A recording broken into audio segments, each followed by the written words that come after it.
hana itu pu.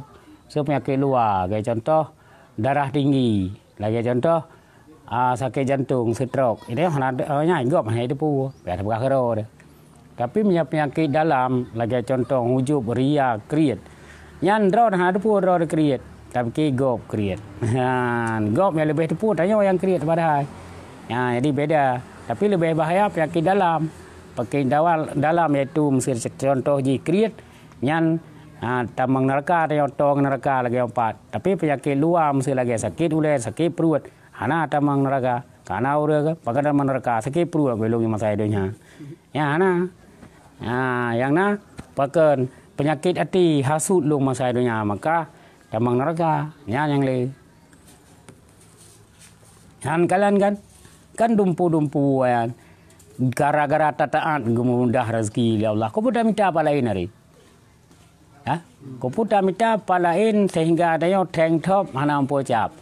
Ya, tak apa humu ba ibadat, tak apa humu ba pugakun putong Allah.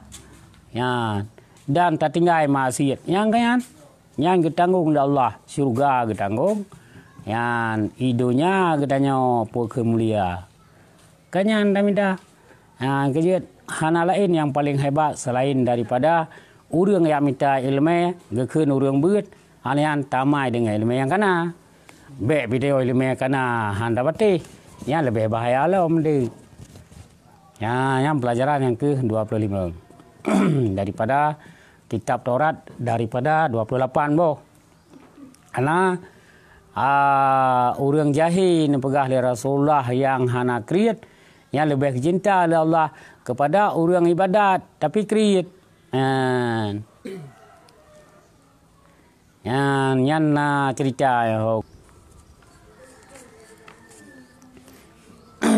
yang ke ban urang Maria yang kandid yang pugun siribe bokameng kandid yang tablo runa penga malian siribe dinar kandid si dinar mentang pi ni abatnya daerah pugun ukuran 22.500.000 lebih kurang.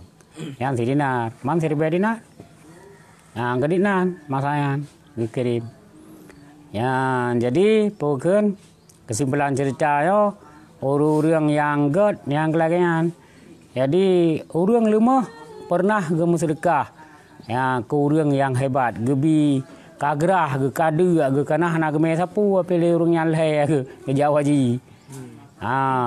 Hasan Husain Ja'far hana sapuna di mugrah tu yang merupa dengan sira urang lemah kan kaduha ke anian gemuglake tu geju aju geprah susu yang gesia kameng-kameng geju kurungan yang merupa di Arab ide megebala hati li Hasan di Madinah yang geju seribe boh kameng pulang han seribe dinar lo anian man leh lagi yang ke hagian kaitnya na 2000 tam sedekah tinggal di tabi urungan dinar ke sedekah meng sedekah hai mang na harta ke bi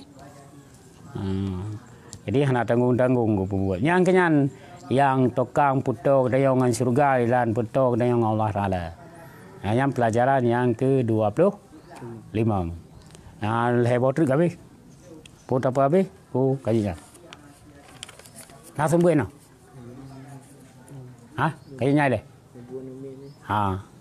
Kakek naile di sambung long wallahu alam bisawab sallallahu ala Muhammad sallallahu alaihi wasallam sallallahu ala Muhammad sallallahu alaihi wasallam sallallahu